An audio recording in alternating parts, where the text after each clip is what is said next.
Tum-tum. Will it ever start? Bom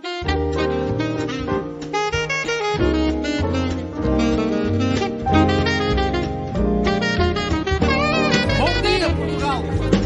In Portugal, there's a YouTube show full of fun facts you need to know. Carl rings the bell and the members show to the GMP morning show. Featured guests will come and they will blow your mind. The audience will do so in kind. The little vanity mixed with some insanity on the morning show with GMP. Good morning, Portugal, and I'd like to welcome you to another fantastic day. Hey, you gumpers.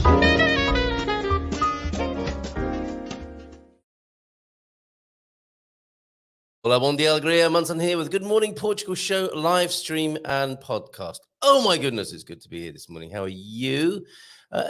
Look at this. Ancient Mariner sent in this photograph. He has told me where it is, but I was thinking to myself, why don't I see if you can guess? We first met the Ancient Mariner when he was moored, is that the right word, or anchored or docked in Villarreal de Sant Antonio here in Portugal. And he's gone off on a journey. And it'd be nice to guess. It's a bit like playing Where's Wally? Not that I want, or Waldo. Not that I want to call him in any way the British put down a Wally. Sometimes, I mean, we can all be a Wally, can't we? I'm not accusing him necessarily of that. I think it might be better to focus on guessing where he is. So I've got a few more photographs to position him around the globe as we celebrate life here in Portugal. It does sometimes help to know that other countries are also available around the world. So that's this sunset from last night. Not too much of a giveaway unless you actually know that particular visual lineup. We'll come back to more photographs from the Ancient Mariner, which he sent to me on 913-590-303. I'm realizing that this new camera setup is quite unforgiving. And as I slide down my chair, even only a few minutes into the show, it looks like I'm sliding into the big Ronnie Corbett chair. Only some of you will know what that means.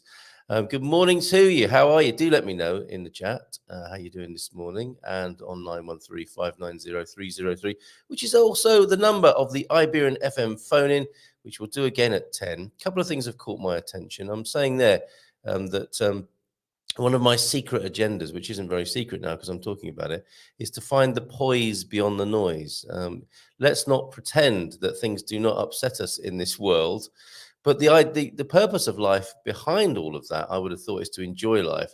So think of the Iberian FM phone-in as a way of being able to clear off the decks, to use another nautical analogy. Anything that's getting in the way of your poise, i.e. the noise that might be going on in your purview, consciousness, brain, view of the world, you can be free of it by talking about it. Problem ed is a problem shared, is a problem halved, they say. I don't know. Sometimes it seems that the more people share their problems, the more problems there seem to be in the world, and what a terrible place it is to live. Or is that just Twitter? I don't know. Interesting, though. Interesting developments on Twitter. And this whole idea of independent news, isn't that an oxymoron? Another thing that caught my eye is this really struck me this morning, and this is from the Portugal Resident today. I think I might still have it on the screen. I did do a screenshot to talk about it later on. Okay, yeah. This particular article, all Portuguese with higher education are seeking food aid due to poverty. So I'm thinking to myself here, and we could talk to, our guest today. We are starting 2 days of intensive Portuguese practice. Today with Cátia Lima, who's got I'm a little bit scared, and you should be too. Although I don't think I should stop you getting involved in this Portuguese quiz that Cátia Lima, the Beyond Lisbon. Oh, we've got the Portugeeza again. I'll have to change that on the ticker tape. My first proofread of the ticker tape is when it's scrolling past me live on the show, which probably isn't the most conscientious way of doing it. Anyway, where was I? Yeah, 2 days of Portuguese practice. Today with Cátia Lima, the Beyond Lisbon blogger. do subscribe to her blog. It's really, really good and really helpful and funny as well. Informative and funny. My favorite combination of receiving information, informative and funny. Hold on a minute. That's not what's happening today. Nor's that. We're not getting our wellies on. What happened to my ticker tape? I've got to put that right now that I've spotted it. I don't want to have that typo in there. So I'm just changing again, which isn't a Portuguese pronunciation. It is a misspelling of the word again. And there you go. Ticker tape, I think, is okay. Well, it's at least a little bit better than it was. Yeah, 2 days of Portuguese practice begins. Cátia Lima today with a quiz. I urge you to get a pen and paper ready for her joining us at 9 so that you can take part in that quiz as well. And the Portugeeza. First question for him is, why are you wearing a mask in the picture? It was the best one I could find. He's got, isn't that a giant ukulele that he's playing there in the picture that you'll see on the sleeve notes?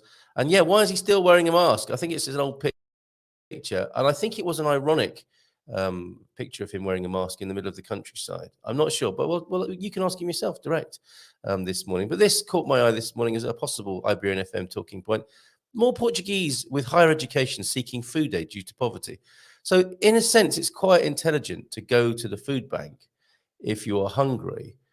But isn't that an amazing indictment of the world we live in, our so-called civilization, where higher education has people hungry?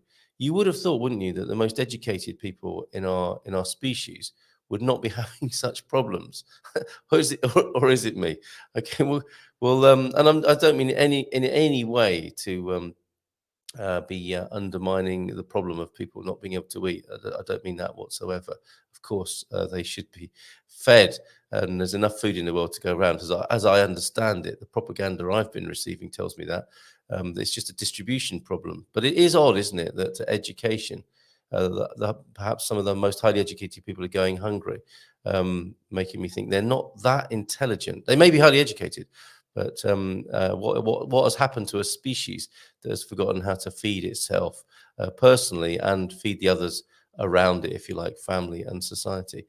Okay, if that's caused you noise and you want to return to your poise, join me at 10 for that. Sorry, that's a bit of a tease, isn't it? Setting that up like that and then walking away as if nothing ever happened, like a fart in a lift. Okay, James, Coach T, a rest from the God Squad tips of the day. And I know some of you will be thinking that's a relief, not having a God Squad tip of the day. And I'm addressing this specifically at those of you who are saying that. Thank goodness we can have a rest this week. And you're not even doing the God Squad tips of the day. So I'm looking forward to the return of the God Squad tip of the day. I am also guilty of asking for gluteal muscle improvements and then not doing the exercises. So what can we do as a gang, as a team, to make sure that we are doing what's being suggested? We have, perhaps some of us have become very passive, and the Good Morning Portugal show has lapsed into everything else in this planet, into consumerism and not actually active participation. Have you been doing this, for example? Smile as often as you can and for no particular reason. That's Benjamin Stubbs, the author of the 30-Day Happiness Bootcamp, kind enough to be with us for the next 4 weeks on the 10 o'clock slot on a Monday. And he'll have a new tip for you. Who doesn't like a new tip first thing in the week? And he'll have one for you next Monday. But this week's tip, is smile as often as you can. And maybe he'll be saying, use the word and instead of but, like I just corrected myself there. Who doesn't prefer an and instead of a but first thing in the morning? So yes, are you doing this? Have you tried that? Have you been doing the God Squad tips of the day that Coach Turner has so carefully been preparing for us and will return with next Monday? So let's see what we can do to pull our fingers out, either metaphorically or actually, if that is the condition you're in, and that's what's stopping you. It looks like T-Duck was first in this morning at 8 with the Bon Dia Alegria Gumpers, then soon followed by a big Bon Dia, a big eye-watering Bon Dia from the one and only original Banana Slug Gumpers. Feliz quinta a todos. Como está? Tudo bem? We're starting with the Portuguese there. And please, when you see Portuguese on the screen, please read it out loud. It will help with your confidence. And Coach Turner, No God Squad tip of the day, but there are plenty of those on the GMP VIP platform, and there will be more, and on our YouTube channel. Bon dia, Gumpers, back home after a long drive yesterday. I think you had a good time, though, safe to say. Sun's up in Hertfordshire in the UK, though rain due later. The UK is so varied in its scenery, much like Portugal, worthy of road trips. How lovely that you've been able to do that, Coach Ten. A well-earned break, and thanks for popping in. And nonetheless, every day it doesn't go unnoticed. Looks like we all. Yes, the three wise men of the Gumpocalypse were there all around 8 o'clock this morning, and T-Duck girding his loins and serving up a deep thought from Leo Tolstoy. Well, was it Benjamin Franklin who we've become used to this week? We're on to Leo Tolstoy now. Nothing can make our life or the lives of other people more beautiful than perpetual kindness. Yes, which I guess refers me to the food banks of Portugal and the educated people who are hungry, and the kindness of others that will fill their bellies. It was a food bank weekend. If you find yourself in a position on walking into a supermarket in Portugal, and there may be Cub Scouts, members of the scouting movement, beavers, etc. Actually, I don't know if they have beavers here. Beavers was an unfortunate name given to some of the young people in the scouting movement in the UK. But if they're there in the supermarket, if they're there in the supermarket as you arrive and give you a brown paper bag, sometimes new, sometimes obviously used and crumpled, the idea is for you to put some goods with a longer lifespan on: rice, pasta, milk, long life milk, not the fresh or raw milk, things that will last, beans, dried foods, that they will gratefully receive those. You take the bag in, you pay for the stuff, you put it in the bag, and you give it back to the scouts on the way out. You're welcome if you didn't realize that was the situation. And I'm sorry if you knew that already, and I've just wasted 30 seconds of your life. Count Lev Nikolaevich Tolstoy, usually referred to in English as Leo Tolstoy for obvious reasons. And that reminds me of the Russian Kisha, the Russian boy. I did a voiceover, the English version, translation of a Russian autobiography, where I had to get to grips with a few Nikolaevich and such names. That's a long time ago. Was a Russian writer who is regarded as one of the greatest authors of all time. Tolstoy received nominations for the Nobel Prize in Literature every year from 1902 to 1906, and for the Nobel Peace Prize in 01, 02, and 1909. The fact that he never won is a major controversy. We're not afraid to go into that controversy. Is it because he was Russian that he was refused that? Is that the controversy? We can have grown-up conversations about such things, can we not? Portuguese saying, bem parece. I'm going to star this up and save it for later, as either for today or tomorrow. Yes, I mentioned that today Cátia Lima has a Portuguese quiz for us. Tomorrow, of course, we welcome the return of Filomena Friday. Yes, Filomena Friday. Tomorrow, Filomena will be back with more Portuguese pronunciation, working me hard as she does, and you as well. You don't have to just sit at home and point and laugh at me being challenged on the screen. Join in tomorrow when Filomena is back. Is it Friday? Will it be Friday again already tomorrow? Usually, isn't it, after Thursday? I can't believe it. It's a Thursday again. We'll be talking to Daniel of Crad Design about building a home here in Portugal this evening from 7:30. And that's one of his designs right there. Isn't that beautiful? Looking out into the trees. I wonder if if that should have been cut back by this time of the year, so close to the house. I wonder. I hope not, actually. But obviously, you've got to make a call on a balance of fire safety and beauty. And there we go, the mingle with the dream team. That's what I'll be doing, mingling and a tingling tonight from 9 o'clock. The friendly panel of experts together in one place for you to ask any questions you have. You can't say that I am not in the middle of asking questions about how to get to Portugal. It seems to be all I do, and I love it. I've got to say, I'm not complaining. But yesterday, Alison Baxley, great to talk to her, the Portugal Plan Virtual Summit. Ask anything about Portugal Wednesday. We do our very best, and over there in an applied way on the GMP VIP platform, we do our best to help you to move to Portugal and to enjoy your life once you're here. And if you've got any old Bitcoins you don't want for me trouble, how about that? That's a scam. Would anyone like to test that? I may have caught you off guard, but apparently that is my Bitcoin wallet. If anybody wants to send if you want to send a whole Bitcoin, I think I might take the rest of the year off.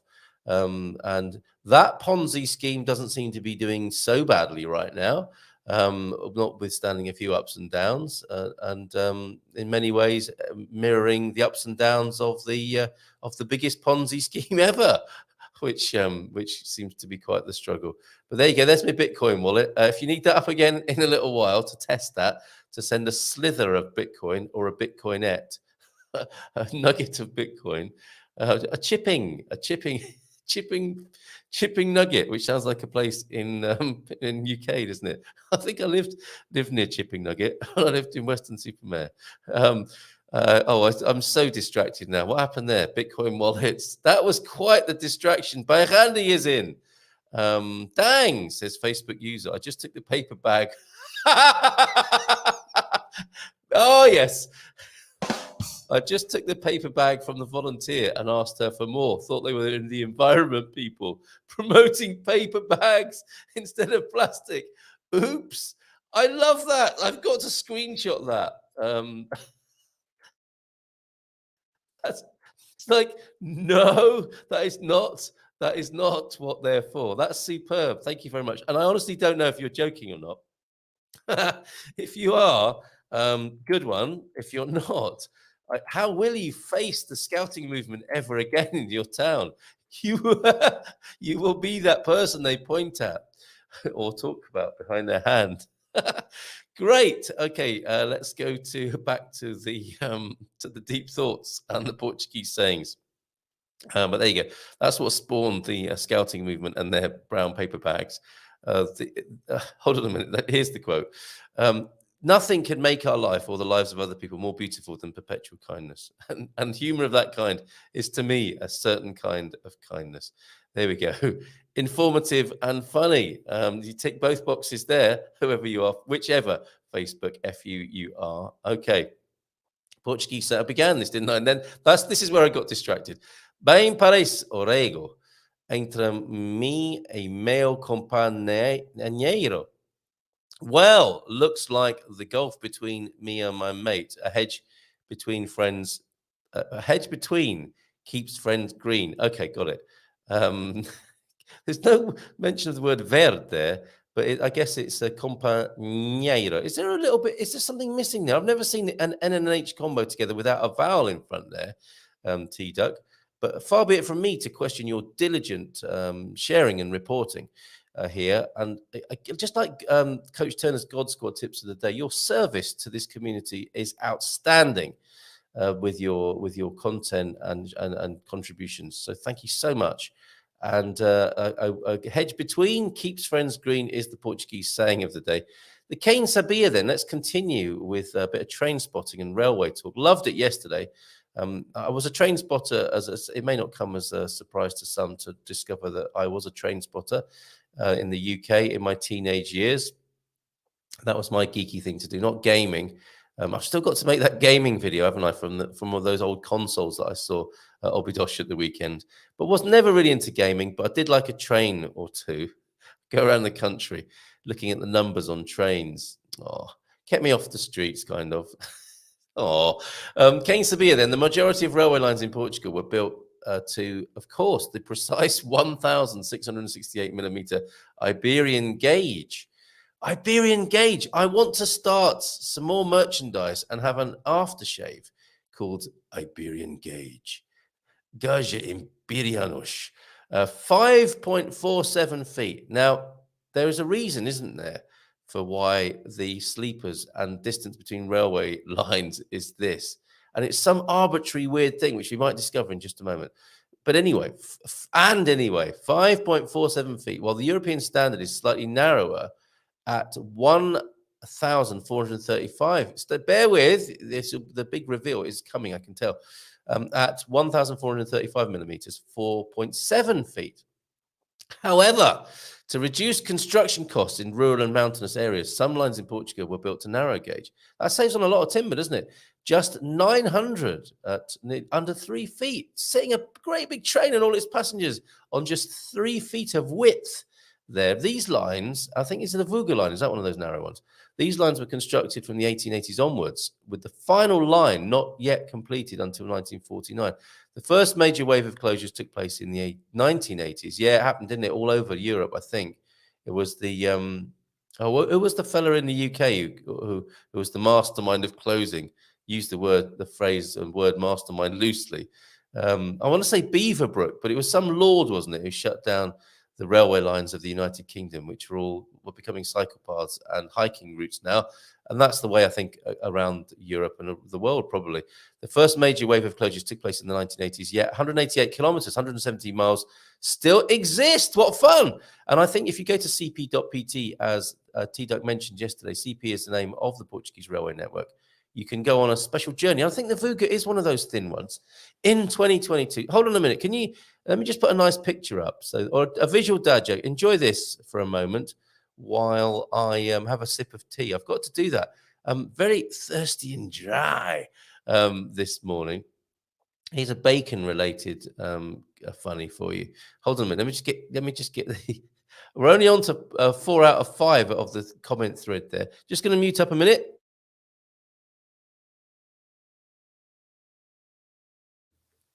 Oh, who doesn't like a nice big chunk of dead air first thing in the morning? As your doctor, I've discovered I'm going to be investigating expat radio. I'm not going to tell you where it is yet in case you switch over to it. I'm a pro, but there is something called expat radio. And I, even though I've searched quite a lot, thinking, how do we collaborate, join forces on these expat radio stations? It took Sarah Davey of Spartan FX to tell me that there is one in France. And I'm looking forward to speaking to Dave in France on expat radio, of course, not French. Dave. He is a seasoned DJ and radio presenter, I think. So I'll be chatting to him. I want to listen into that later on. I might tell you where it is at the end of the Iberian FM phone-in. As your doctor, I must tell you, smoking will kill you and bacon will kill you. Yes, but smoking bacon will cure it. Yeah. I bet Cátia, who's just joined us and limbering up behind the scenes, she'll be thinking to herself, because she is a meme machine in her own right. She publishes a meme every morning, and she's a fantastic source of memery. She's a memerous. I don't know if she's seen that one or not, or if she even likes to go into the world of Star Trek or not. They are some of the worst and most awfully contrived puns, it has to be said, and I'm sure James won't mind me saying that, who must take responsibility for this particular one this morning. And it says Captain Kink, man, myth, legend. Don't look it up. Right, where were we? Where did we get to as we anticipate? And as I now become slightly nervous that Cátia Lima's joining us in about 6 minutes' time and has a Portuguese language quiz for me. Yikes! Okay, let's give you one dad joke then this morning. Thank you very much, T-Duck, for this as well. Oh no, we didn't complete on the Portuguese railway system, did we? So to recap, in November 2022, the Portuguese government presented a national rail plan, the NRP, I'm sure it was called, which includes new lines such as the new Lisbon-Porto high-speed line. Yeah, whatever. I think they've been talking about that since before railways were invented, haven't they? To be built using Iberian track gauge. Iberian gauge is a good name for an aftershave, is it not? The Portuguese, even a whole fashion franchise called Iberian Gauge. The Portuguese government recognizes the undeniable advantages of migrating to standard European track gauge, but says that the scope of this plan does not include that migration.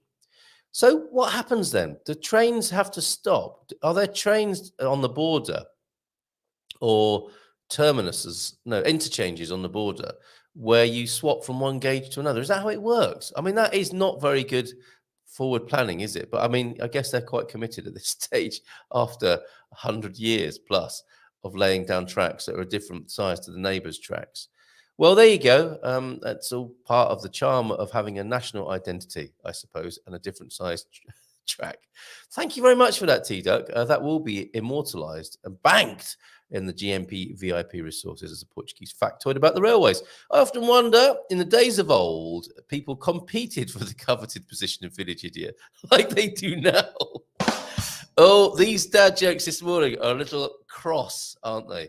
There's a little bit of a crossness. Yeah, I'm looking at the next one.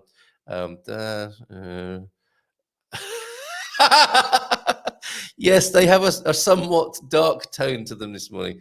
I'll come back to all three of those where I hope to be in the company. I'm not sure if Cátia's staying with us for the whole of the show today.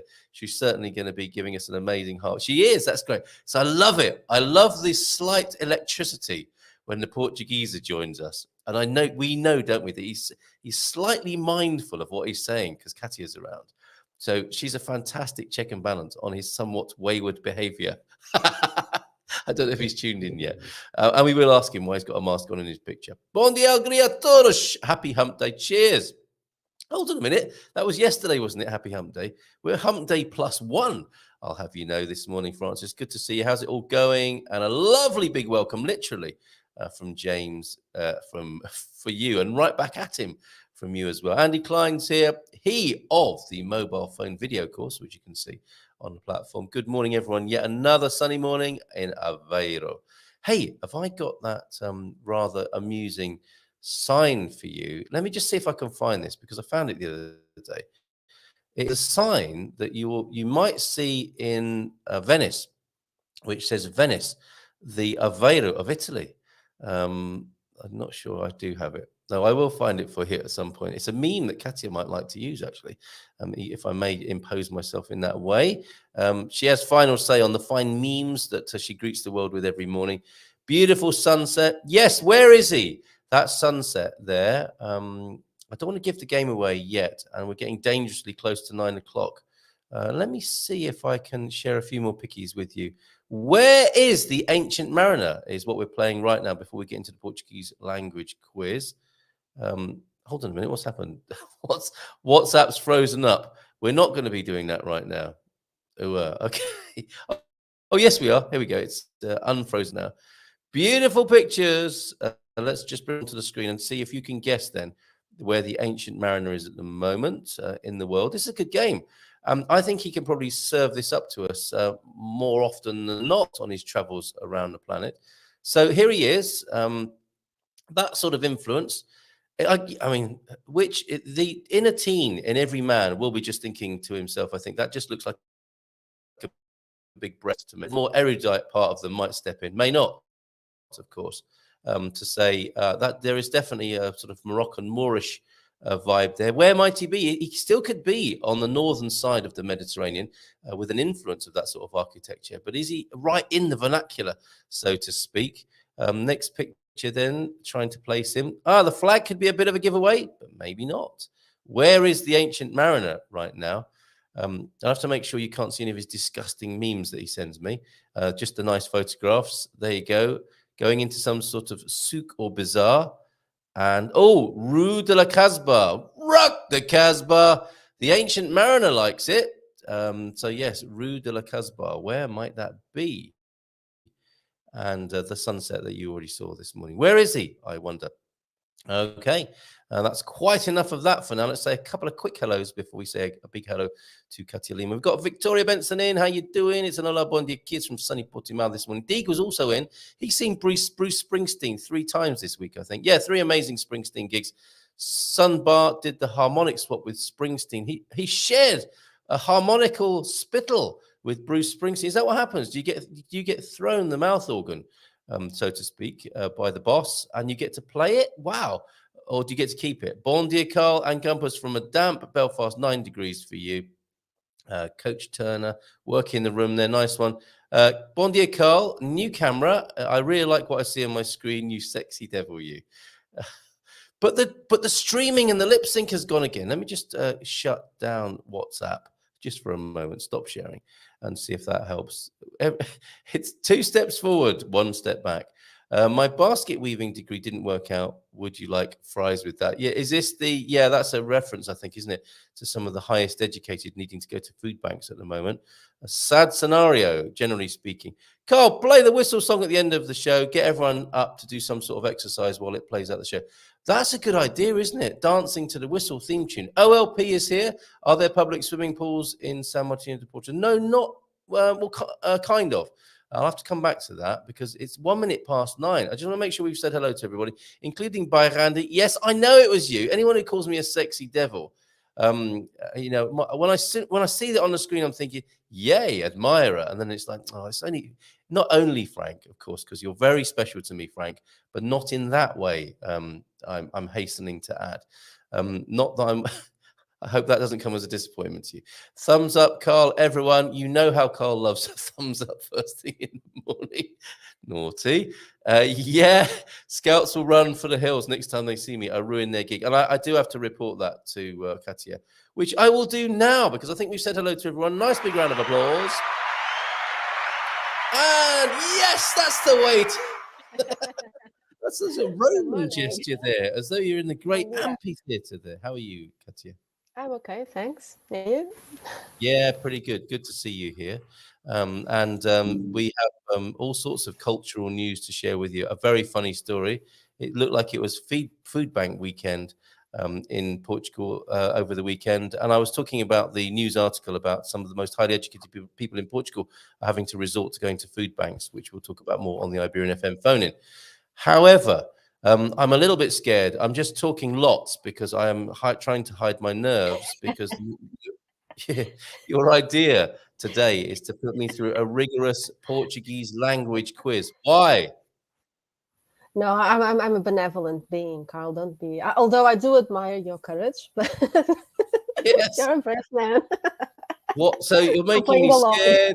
Yeah, I admire your courage, and I am benevolent. I think a few, Roman emperors. You came on with a Roman gesture, and now I'm wondering if I'm going to get one of these or one of these today.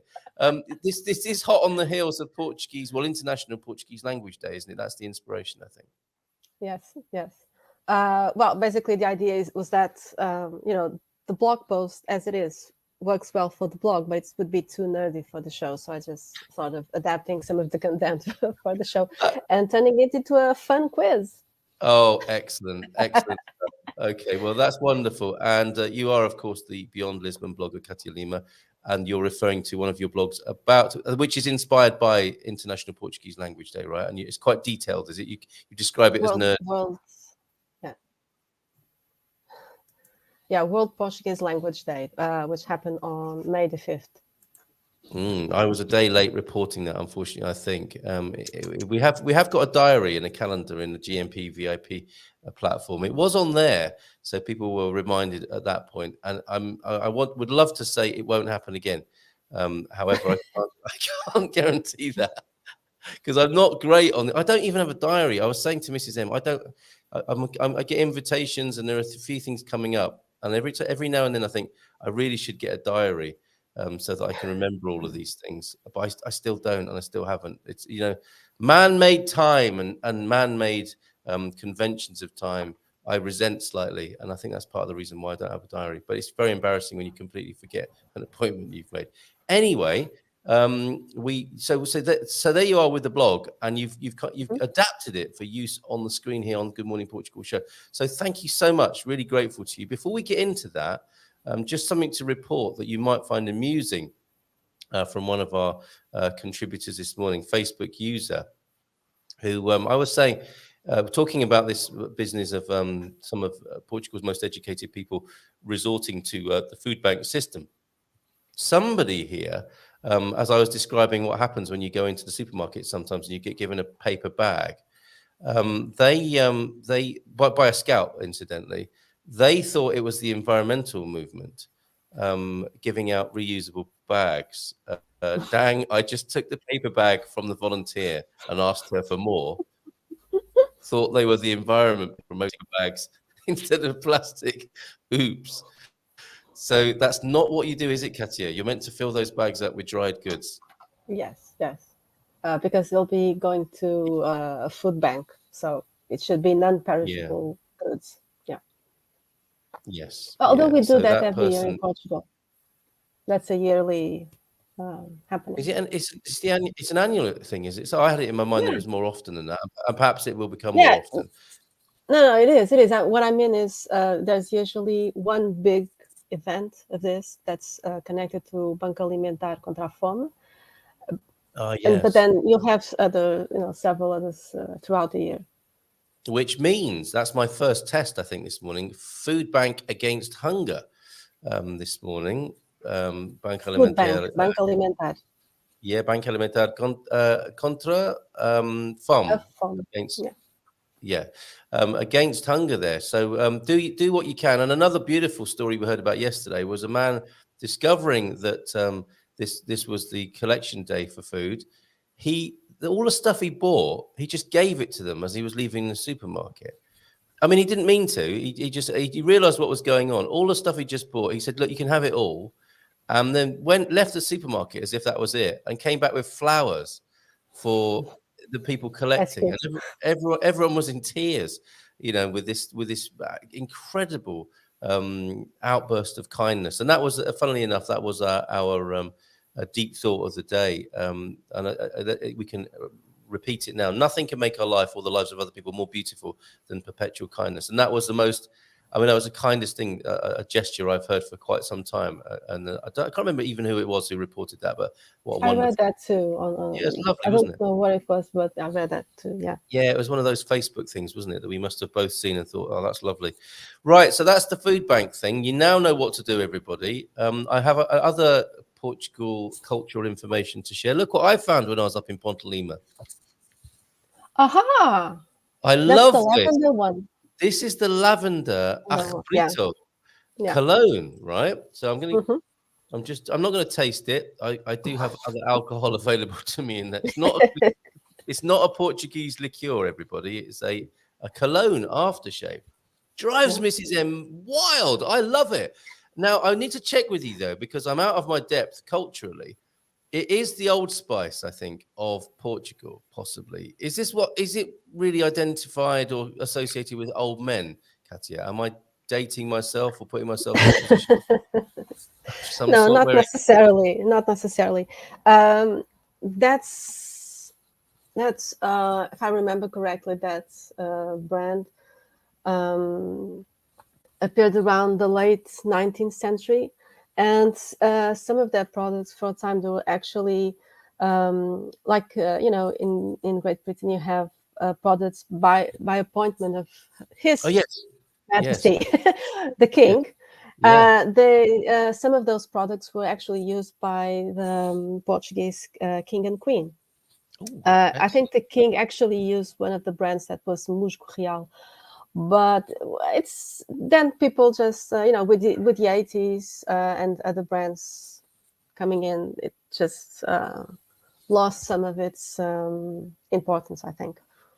Yes, it's cachet, but they do other things, don't they? You can tell, can't you, that this is a brand that is ancient.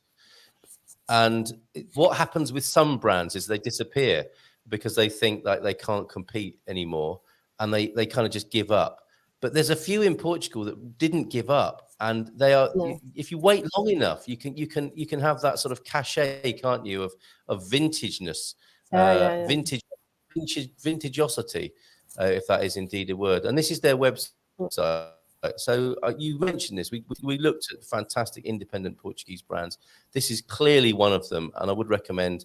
I mean, it's a lovely gift. Look, there's the cologne right there, and which T-Duck thinks looks like a bottle of gin. It could work in the same way, I guess, if you're really desperate. But they do hand soaps. They do the musgo, barbering. You see, with all the barbering stuff coming back into fashion, where you can go and get a tattoo and a haircut and a beard trim, this is bang on, isn't it? It's the perfect brand for those sorts of places. So magnolia, lavender, Polynesian soap, and modern rose. Absolutely fantastic brand. Wonderful. And they kept some of they kept some of them, their iconic products, and then created new ones too. Yeah. Isn't that great? That's such a wonderful thing. So I'm not in too much trouble. I'm not going to have lots of old ladies following me down the street when I wear this. No, I don't think so. Maybe you'll get some, a dreamy gaze or something like that. But okay. I wonder what you meant there, because that could be taken on two levels. I may attract the attention of dreamy gaze.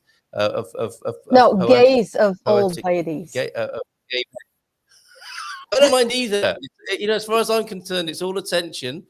So I might get the dreamy gaze, Gaze, of an older lady, and it reminds her of her nunu, who used to wear it back in the day.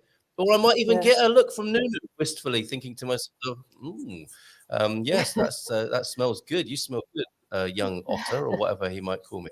Okay, perhaps we should move on. And I have been sent another high-quality aftershave recommendation. Is it gin? Possibly. We'll come back to that. Thank you very much. So let's get into the language quiz then, shall we? Just how nervous should I be, Katya? No, not nervous at all. No. Okay, all right, I'm ready. Okay, so I'm just going to do a little drum roll here. Okay. Yes. Oh, it's at times like these when I wish I had one of those, and I probably do somewhere. I've got this ready, which could be useful. Yes. That's you should have that. You should have that from me. I might have to applaud myself. Okay. Oh, what about this? There it is. Aha! Question First number question. one. First Yes, question. Okay. Name 2 countries besides Portugal and Brazil that have Portuguese as their official language. May I go with Angola and Cape Verde? Yes. Clapping sound. Thank you. Thank you very much indeed. Yes. Okay. So, for the sake of context, we're talking about CPLP, the Comunidade de Países de Língua Portuguesa, meaning countries that have Portuguese as their official language. That Yes. includes Portugal, Brazil, Mozambique, Angola, Cape Verde, Guinea-Bissau, São Tomé and Príncipe, and East Timor. We should also add that Macau, which is a special administrative region of the People's Republic of China, so not a country per se, also has Portuguese as official language, but for documentation and bureaucratic stuff.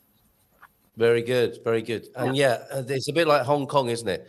It's not like Portugal is saying loudly around the world, Macau is ours. And because we had a visit, didn't we, from a Chinese high up, which has been quite muted in the press.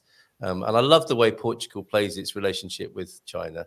It's kind of definitely there, isn't it? Portugal signals to China, hey, we're good friends. We can do lots of stuff together, but let's not talk about it too loudly around the world and cause a political Well, outrage. if you look into the history of Macau, that explains some things, because basically we got, China kind of gave us Macau, but we had to pay them every year. And then Macau went back to China in 1999. And then, although Portuguese is still the official language, wow. it's complicated. Yeah. Yes, of course. These things often are, aren't they? Yes. Okay. And you mentioned the CPLP there. Of course, you have your blog, and we must have the link for that. And also on the GMP VIP platform, there is a specific reference to CPLP. Under quite a lot, it has to be said, a lot of language and culture references there. So, yeah. Actually, there is a website specifically, the CPLP.org website for such matters as well. So we're well served with these resources. And Michael Heron coming in. Look at him. Don't forget Equatorial Guinea. 3rd official language is Portuguese. I think you were talking about... Yeah, not the official language. Yeah. Okay. Okay. So, question number 2. Okay. This is an easy one. Modern Portuguese. Modern Portuguese evolved mostly from which language? It's easy. Easy one. Well, it's a Latin language, isn't it? Yes. Yes. Yeah. Yes. Okay. All right. From Latin. See? Yes. Oh, right. Okay. It had all the hallmarks of a trick question. I'm thinking, Lusitanian. Look at this. Klingon is not the right answer. No. Is he just being silly, do we think, with that? Yeah. Maybe. No. No. But Michael Heron has been drawn in, I think, by the by the billing today, you doing the Portuguese language quiz. He's enjoying himself, isn't he? Clearly. That's good. Okay. All right. Latin, he says. Michael Graham says, by the way. Okay, good. Whew, 2 out of 2, 100% so far. Okay, so question number 3. Hold on just a minute. The oldest written document in Portuguese was A, a chronicle, B, a testament. Chronicle. Can I try again? Okay. How about a testament? Yes. Oh, yes. Oh, you see, I'm thinking testament sounds rather biblical, doesn't it? And Yes. Although Portugal is an ancient country, it's not that old, is it? So, No, oh dear. No. Oh, here's a challenge. Was it Seth's charter? No. Sure. That was the second oldest. It is. And the oldest person in Portugal is still waiting for a phone call to be answered. Well, aren't they? From Seth as well. Very good. Very good, T-Duck. Having some fun this morning at Seth's expense. Okay, so 2 out of 3, slightly crestfallen. I think we need to... Yeah, just like to add that it was the testament of Dom Afonso II, dating back to 1214. Right. Well, I just wanted to move on. But yes, it was the testament. What was it about? It was a testament of what to whom? What was the idea? It was the king.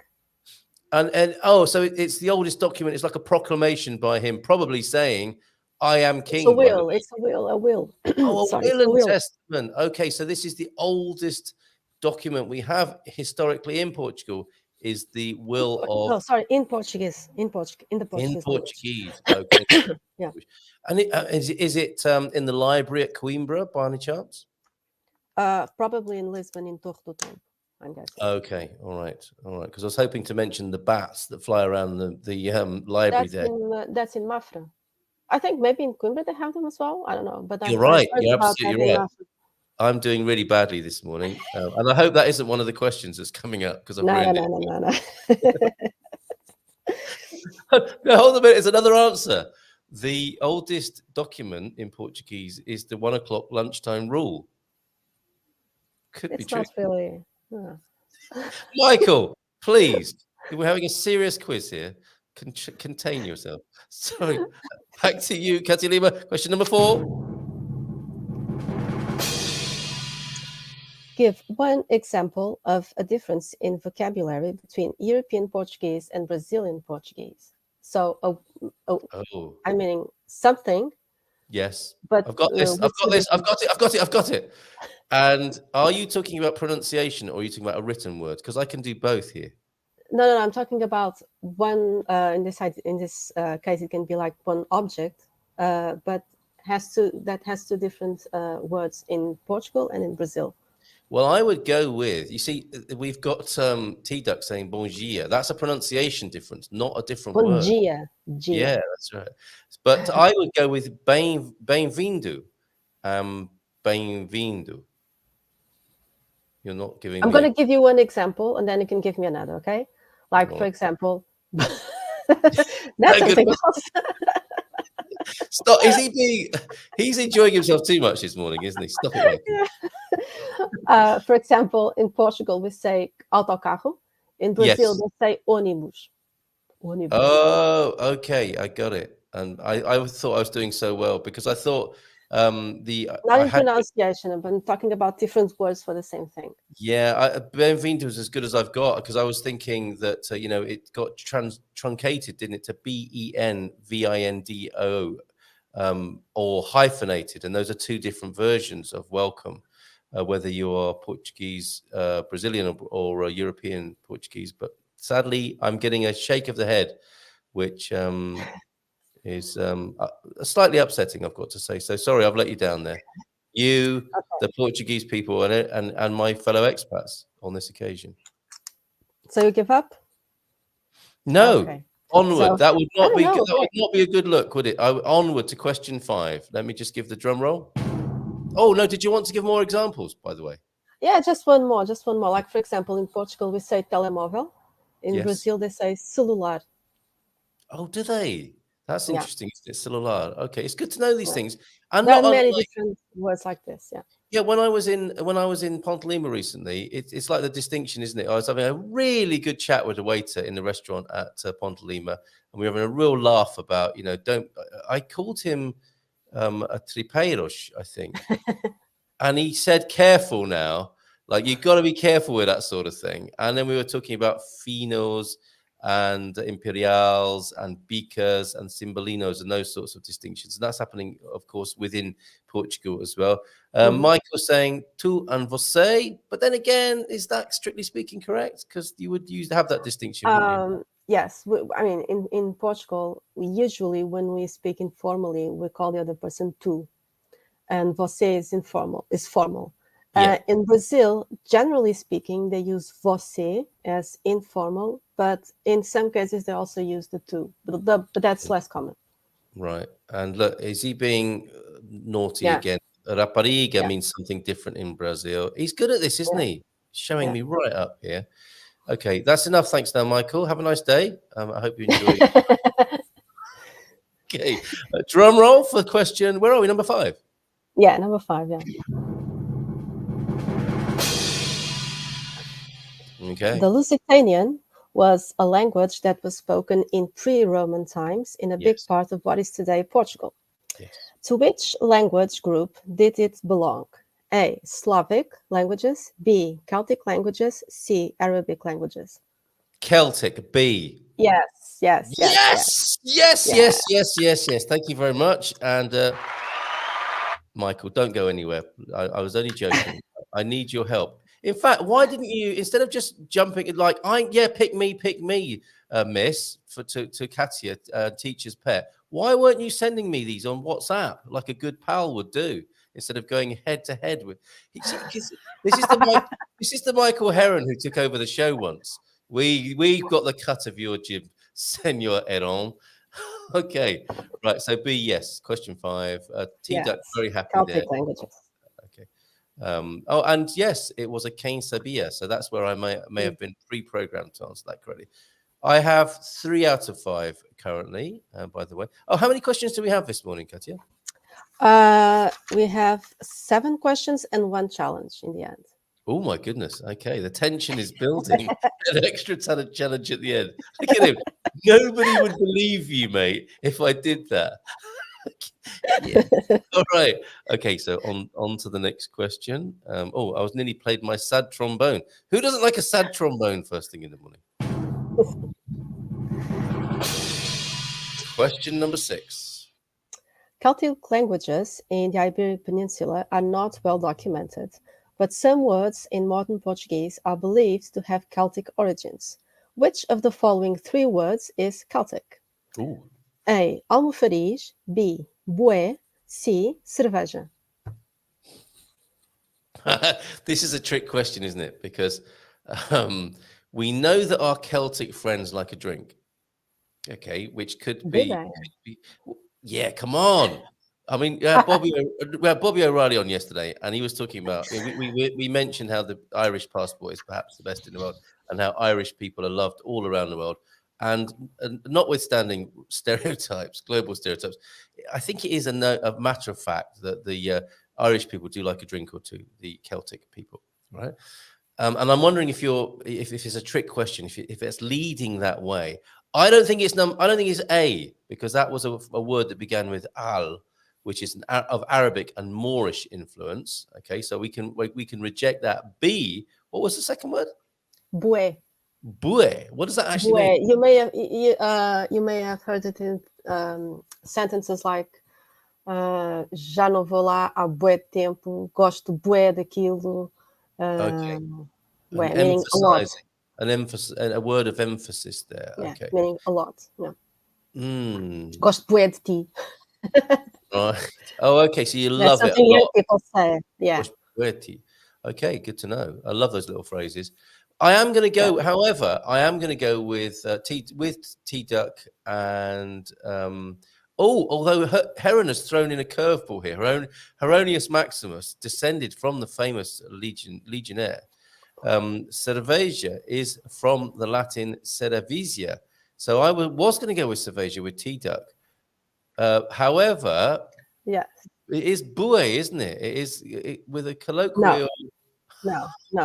It's cerveja. But let me explain. Michael Heron. He gets a sad trombone for messing with my mind there. So it can be Latin. No, I'll explain what happens. Is that, like I said, Celtic languages, and that includes Lusitanian as well, they're not well documented, which means that in some cases, and that's what happened in the Iberian Peninsula, in a lot of cases, there are words that got to modern day Portuguese, but the how can I say this in a simple way? Such that I would understand it. Okay, I'm not doing it well in the quiz, but there's no need to be like that. No, it's okay. No. We don't have written records, right, of Lusitanian, for example, but we do have written records in Latin of Lusitanian words. I'm sure I've seen them at the back of finances. It's a bit like, it's a bit like, for example, let's imagine a completely different example. Like, for example, in Japan, they adapted the word McDonald's. They say something like Makodonoradu, something like that, because they don't have the L sound. So basically, if you're going to, let's imagine that someone who never heard of McDonald's goes to Japan and sees that written somewhere, and they think that the original word is Makodonoradu or something like that. But no, it's McDonald's. So it's more or less the same thing that happens here. So we have several words that we assume have a Celtic origin, but we don't have written records in Celtic written language. But in Latin, Celtic words in using a Latin alphabet. Yes, got it. Okay, and that's the beauty, isn't it, of the evolution of a language. And then we see a really good example. So, bue is a great word to have learned this morning. So, it's Angolan. Is it? Yeah. So it's. Oh, okay. So that's a good word to, and it's coming via Angola. But the right answer was cerveja, which is the Celtic, Celtic influence version of the original Latin cerveja. Can you imagine a Roman going in and ordering 2 pints? It would be quite interesting with a couple of cervezias, please, barman. A couple of your best frothy ales. I don't know what that is in Latin, although Michael Heron probably does. Celebration time. Come on, what's that about? Is she watching in the earlier part of the show? I wonder, because I'm not celebrating at the moment. I'm now down to, I think, 3 out of 6 correct answers. I'd just like to add a little thing about this cerveja example. If you look at other Romance languages, you'll see that no one says anything vaguely resembling cerveja. You have bière. Yes. In France, you have birra or birra. In Italy, in Spain, what do they call it? Not cerveja, I think. Maybe in Galicia.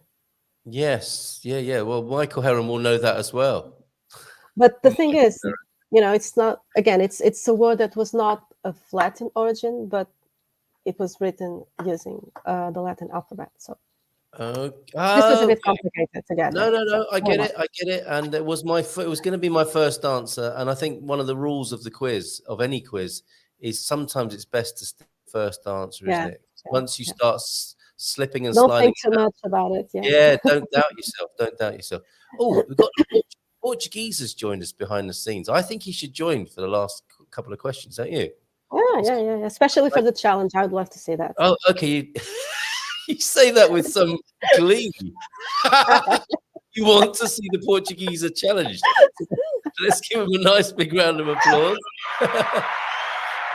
Geeza! Naughty. Hang on a second. I'm just going to move you to this screen. Otherwise, I'm going to spend... No, don't move I'm going to spend all my time looking like this, which doesn't make any sense. Yeah. All right. You're going to challenge me with my Portuguese. I've got my A1 certificate.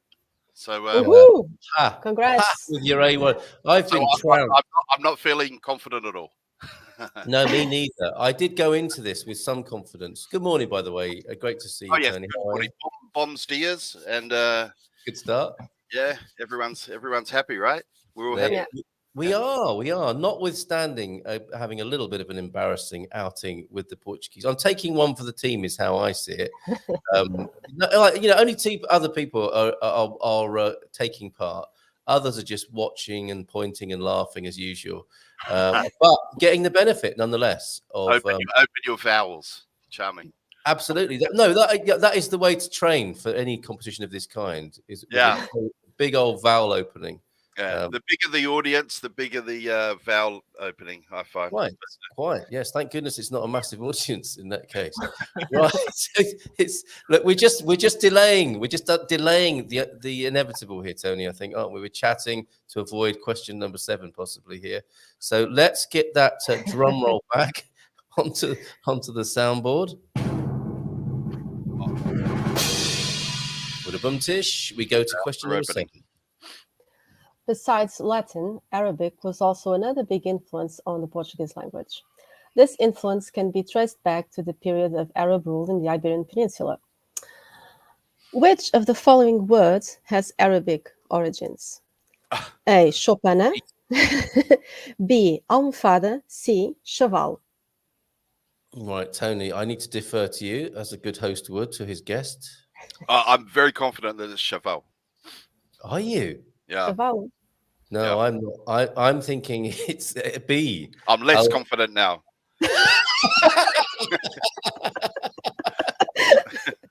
You said B, Carl. Yes, correct. I have a little bit of problem with this overconfidence thing sometimes, but yeah. I've noticed that. Yeah. When it works well. When it fails, it's spectacular. You, for your troubles, are going to get a tromboning now as well, my friend. Hold on a minute. Oh. Yeah, and that's unfortunate, isn't it, to come in with such confidence towards the end of the quiz and to get the trombone. But you can redeem yourself. I think you're just by virtue of statistics, and that statistics can be so hurtful at times, can't they? 100% failure rate for Tony so far in this quiz. For me, he's taking it like a man, though. Look at him. He is taking it like a man. There's something we can learn this morning. Yeah, I'm feeling very, very, very positive about the next one. Remember where that got you last time? Yeah. You can take this approach. It's A, B, or C, says Tabitha. Yeah. That's a fair approach, isn't it? X, where X is the correct answer. Yes, and this is the all-inclusive modern way, isn't it? The modern, as an educationalist, Tony, you will appreciate this. This is very encouraging to the student. Tabitha should get a certificate for that answer, for sure. Yeah. Well, I mean, so should I. I was here. Oh dear, stop it, please. Okay, where were we? I just like to add. Sorry. Yeah, go on. Sorry. I've got 4 out of 6 up north. No, 4 out of 7. 4 out of 7. No, I wasn't here to see it, so we're back to 1. Carl. Fact check. We're back to 1. Call the fact checkers, yeah. All right. C is silent, as in banana. Oh, she's showing off now. Just because you got a certificate of attendance doesn't mean you can start showing off, Tabitha. Okay, sorry. Back to you, Cátia, for the big challenge, I believe now. No, I'm just going to add before moving on to the challenge that Chopana is also means hut, a small hut, and it's also a word of Celtic origin. Yeah. Almofada is obviously of Arabic origin. Every word in Portuguese that starts with al, like almofariz, for example, that's a mortar and pestle, or place names like Alcântara, Almada, they all have Arabic origins. And al stands for the definite article, the. For example, in Lisbon, you have a neighborhood called Alfama.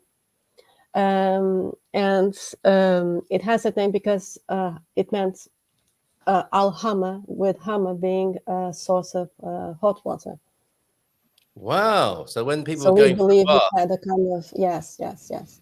So there would be hammer time in Lisbon. Yeah. In the day. Nice. What's the what was the word for mortar and pestle? Chopana. Almofariz. Okay. I can write it down here for you. Yes, I use that a lot. Almofariz. Funny. You'll see it everywhere now. Yeah, well, that's right. Yeah, that happens, doesn't it? That's true. It Yeah. does. Reticular activation. And our guest, Benjamin Stubbs, he of the 30-Day Happiness Bootcamp, talks about this. I think he'll be talking about it next Monday. As soon as you've seen it, you can't unsee it. And there it is on the screen. Al-Mufarij. That is pestle and mortar, is it? Yes. Wow. Okay. And Chevalo, that was the option C. Chevalo is a word of Romani origin, meaning a young person. Okay. All right. That's very helpful, very educational. And people, look, this is outrageously funny, says Mrs. M. Great. I kind of heard like shalom. That's No. you know what I mean. Chevalo. That's where I took. I don't know. To be honest, I was guessing. You are a cunning linguist. It has to be I said. am a cunning linguist. And so I'll be waiting. It's Seth in Arabic, possibly. You see, I was going to thank you, Global Nobles. Good morning to you for that. I was going to ask you if you said, and it's very brave, isn't it? It's a very bold assertion when you hear these rules about Portuguese. You know, any word that begins with al would be of Arabic origin. There are no, with one or two notable exceptions, no words beginning with N, apart from my friend Nelson, which begins and ends with N. And my father-in-law, Alan, who I will gladly go and tell after the show that his name is of Arabic origin. No. Alan is not included. No.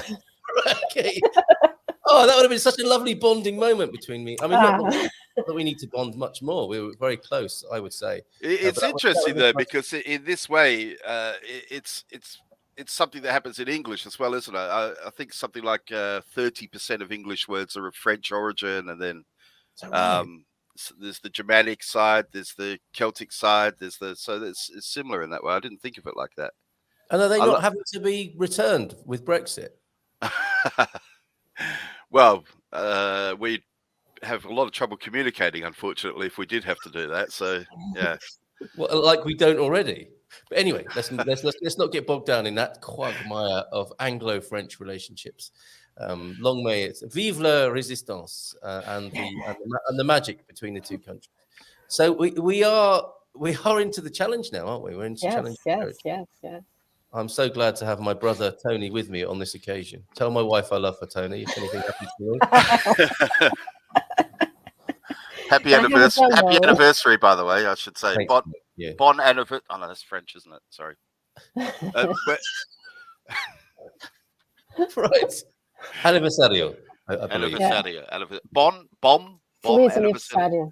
Feliz anniversario. Feliz, yes. Feliz anniversario. I'm going to write it down here for you. There we go.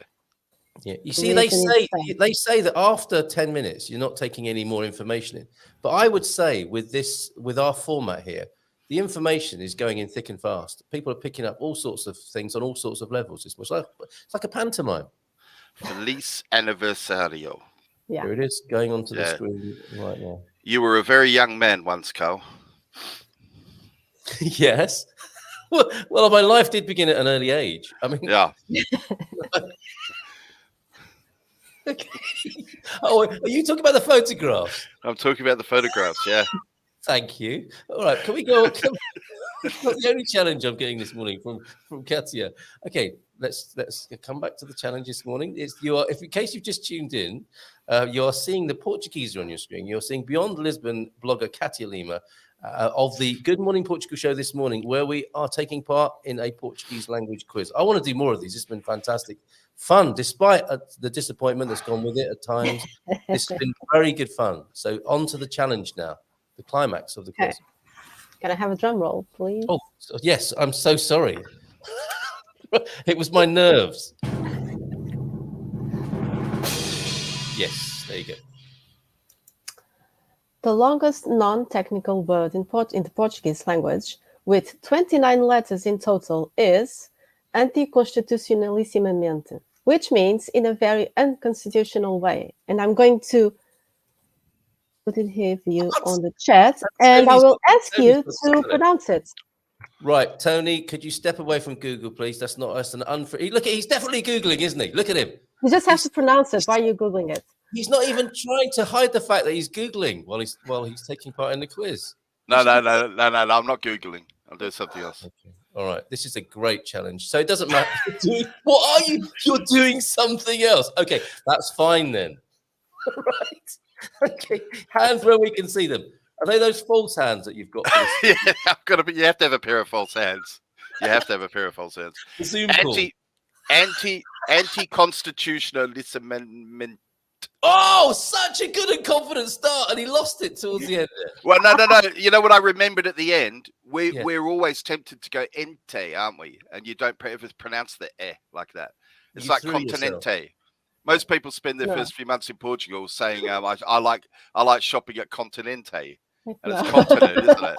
You know? Yeah, but it's so immature as well, because a lot of these new Brits are in continent, and they get the phone out, don't they? And they ring someone and say, "Well, hey mate, how are you doing? I'm in continent." Yeah. Oh, I mean, no, I never did that. No, I would never do that either. Right. Now, can I add in a kind of lavanda acabrito way? Can I do it in my Portuguese commercial voice? Yes, please. Really? Okay. So Tony's had a go, and I think he kind of he threw himself, as it were, toward halfway through. He was reading ahead. He saw the maint at the end, and there was a break in confidence there. Yeah, he went in really kind of confident, headstrong, and then something happened halfway through that. You're stalling, Carl. Come on. Yeah, and like fair play to you, it was a noble effort. We saluted on that. Right. Okay. Get on with it. Agora em Portugal, anticonstitucionalismo. What? I'm trying to think who you sounded like. Then. You sounded You said anticonstitucionalissima. You skipped a syllable. I want a replay. I want to be okay. Hold on a minute. Can the producer please roll that again? Because I'm not happy about that. Can I just give you a little tip here to help? You try to break that up into particles like anti, constitucionalissima. Yeah, because it has to be constitution, and then ment in the end. All right. Okay. So both of us. Anticonstitucionalissima. Okay. Fair point. And now you say it. I do see where I fluffed a little bit in the middle there. And maybe I was being too adventurous doing it in that Portuguese commercial voice as well. That wasn't a Portuguese commercial you could voice. because you speak slower, so that would be helpful. Yes. Yeah. Peter Sellers. That's who you sounded like. It wasn't. You sounded like Peter Sellers. That's who you sounded like. Kettle. Yeah, exactly. Yeah. Anti-constitutionalism. Moment. That was what it sounded like to me. Did he just do it without trying there? I think that was a pretty good effort, wasn't it? Yeah. It wasn't bad. Okay. Go on, Carl. Go on. Anticonstitucionalismo. No, you skipped one. You said lasciviamente. Constitucionalismo. That's the bit that I missed. Mint. Yeah. That E is as short as your hair. I can't say anything. I don't know why I was saying it's just how you teach is a great skill, isn't it? Because that's gone in. That's really gone in. When you say, I'll never forget that. Whenever I say mint again, I'll be thinking to myself, it's as short as my hair. Well, we didn't. I don't know. I think we failed that challenge, but we learned a lot in the process. Tony, would you say? Yeah. What does it mean?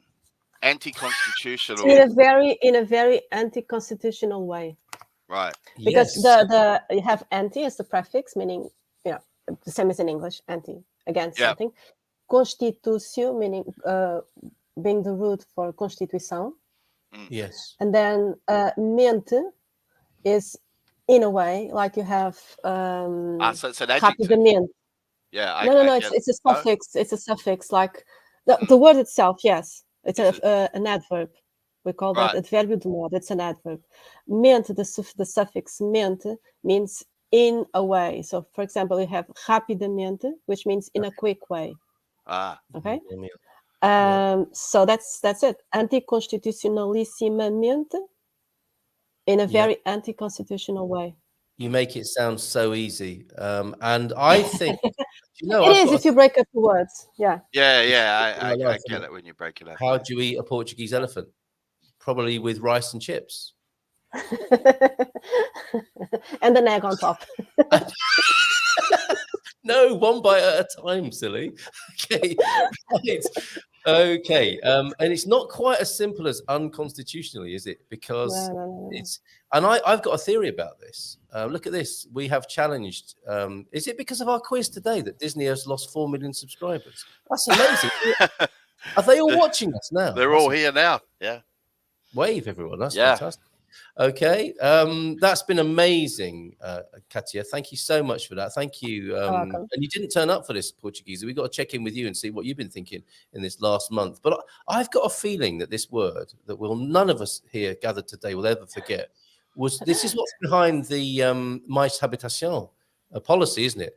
The Prime Minister, Antonio Costa, and his pals said, how can we get the president to keep saying this on the news? And we'll mess him right up. Because he is a big, of course, a big constitutional guy, isn't he? The president. It's all about the Constitution, and he is a lawyer specializing in the Constitution. They came up with all this mais habitation malarkey, and we need He's to more know than a lawyer. He was a professor of law in university. more than a lawyer, professor of law. So he will be. Yes. No one says this word more than him, and no one now that Antonio Costa and his pals have caused so much trouble with the challenges to the Constitution. Well, I think after today we'll hear this word whispered in cafes all over the Algarve. Yes. It's going to become, common expat speak. It is, isn't it? Anti-constitutionalism.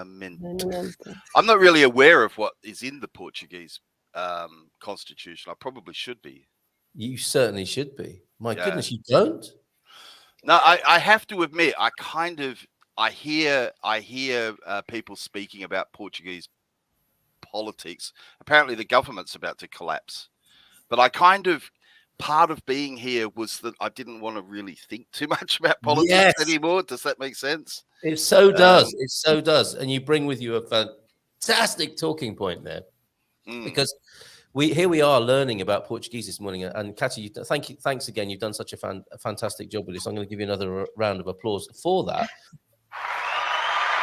Well, I can say, Cátia, I've heard a lot of conversation about the topic you were speaking about last time, which was how to greet people in Portugal.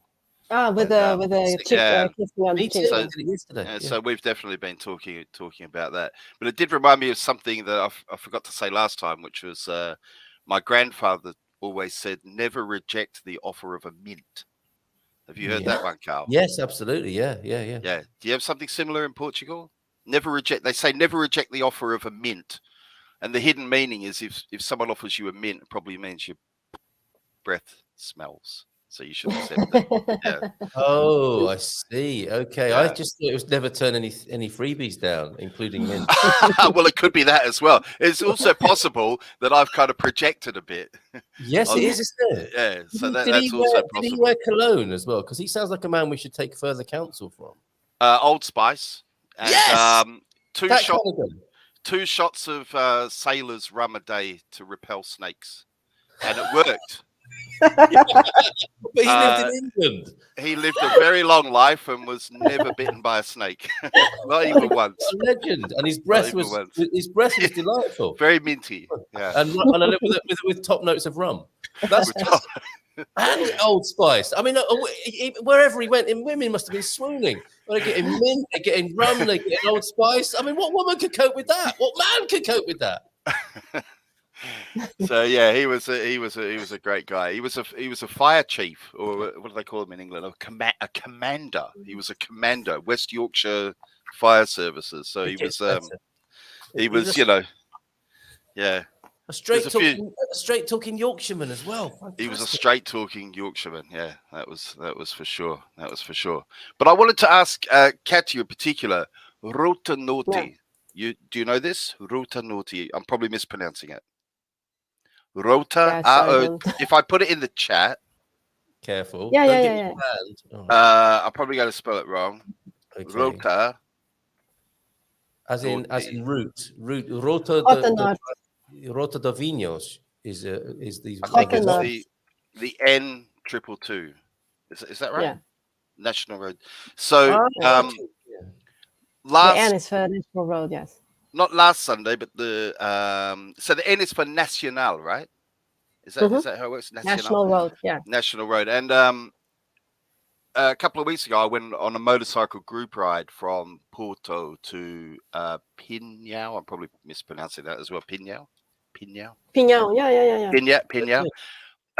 Along this Rota Norte, and it goes along the Douro River, I think. Douro. It's very good. You're less confident than you need to be, I would say. There, the Douro River. Yeah. Do you know her? Do you know it's Cátia? She's making me nervous. But yeah, well, with I before you got here, because she's judging me. Every time I try and say anything in Portuguese, she's judging me. No, Tony. Sorry. We're all judging you. It's not just. Okay. If everyone's judging me, that's okay. That's okay. Yeah. So I'm just trying to gently correct you for your own benefit. The route goes along the Douro River, which is a very famous river in Portugal, and you can do cruises and all sorts on it. But we did it on a motorbike, and I just wanted to say to anyone watching, you have to do it. You have to do it. It was amazing. Absolutely the most beautiful views I've ever seen in my whole life. It was amazing. Pretty ordinary ride to Porto, just on the A2 or whatever it is. But yeah, from Porto to Pinhão, absolutely stunning. And we stopped. No, keep. Sorry. No, go on. Just to say, there's so many restaurants and lovely places to eat along the way, and lots of places you can stop and have selfies and all that sort of stuff. And it's not just for motorbike. I mean, we did it on motorbikes, but we saw people on bicycles. Of course, just in cars, and there were quite a few tour buses as well. But if you could do it in some kind of vehicle where you're open to the air, I think that's the way if you can. Yeah, highly recommended. Ruta Norte. And if you put Ruta Norte in YouTube, there's lots of really cool videos to give you some tips. I had planned to take a lot of videos, but I was too busy, right? Too busy riding and looking. Yeah. You can be careful on those machines, and the N2 as well, of course, the Nacional the Route 66 of Portugal. A lot that's on my radar. That's the one that goes down the middle, right? Yeah, it's legendary. It's such a good basis for discovering Portugal, of course, because you're going north. You're going through all the regions pretty much, and you're seeing life off the toll roads, aren't you? Traditional, old-fashioned, and the sort of Portugal a lot of us love on that particular route. So I'm getting a lot of that N2 Route 66 vibe on my radar at the moment. So more of that kind of talk, Tony. Thank you for mentioning that. What else has been on your mind? Go on, Cátia, of course. I'm just going to suggest that now that we're talking about roads, and Tony, you mentioned the A1, I think it mentioned going from Lisbon to Porto. You probably caught that somewhere in the middle. Yeah. To anyone doing that Lisbon-Porto bit, most people choose the A1, but that's really boring. If you want to, you can. I don't know all the route from memory, but if you go on Google Maps, you'll notice that, for example, you have the A8 starting a bit to the north of Lisbon and going to Óbidos, and then you have, I think it's the A17. So you'll be going parallel to the A1. Like the coast road. Yes. I've done parallel a bit of that. To the A1. Yes, also really it's easier for you to leave the road if you want to go to Óbidos, for example, and then get back on. It's a much nicer, way to get to Porto. Yeah, and of course those. So it's the A1. It's the I said A2 by mistake. I think yes, it's the A1. It's the Algarve. But it's you can't ride fast on it anymore either because they've put all these what do you call it? Average speed cameras or radars. Yeah. Oh, really? That's new, is it? Yeah. So it was already boring, but now you have to poodle along at 120. So it's just taking the fun out of everything. Yes, right. Just people know that. Just one more thing, if I could mention it quickly, because I'll have to go soon. Last Sunday, I went to see Guardians of the Galaxy 3. I can't really say much about that, but I Why not? went with my wife and my well, I don't want to spoil it for anyone. Oh, I see. Right. Okay. Yeah. The Guardians of No, the no, no, Galaxy spoil it, won. no, don't spoil I'm it. sorry. Are you sure you want to hear this? Are you sure you want Yes, to hear of this? course. The Guardians of the anyway, the Guardians of the Galaxy. If you've seen one and two, I guess you should go and see three. So yeah, I took my wife and our 2 sons and their friend, and afterwards, so we went to the Ice Palace in Viseu, and the Ice Palace is a sort of the biggest shopping mall in Viseu. That's Viseu. Viseu, yeah. Viseu. And it's about say again, Viseu, not eu. Viseu. Like when you say eu gosto de, it's the same sound. Eu. Viseu. So it's like from where I live, I'm either an hour to Coimbra or an hour to Viseu. Okay, so we went to Viseu because they have the cinema in the Ice Palace. So I'm just going to go straight back to mispronouncing it. I know. Okay. It's the nearest place that had a cinema showing Guardians of the Galaxy, but they also have a good food court there. And I tell you what, guys, dads were undefeated. There's a new so if you go to the Ice Palace in Viseu, so it's Gel Palacio. Palácio do Gelo. Palacio de Gel, sorry. Yes. Palacio. I always get those mixed up because in English we do it the other way around, don't we? Palacio de Gel. They have a really cool food court up there with so it's got the Subway and McDonald's and all that, but it's also got lots of local food, and there's a new one that's a Chinese buffet. And I was a bit doubtful at first, €8, but my God, it was fantastic.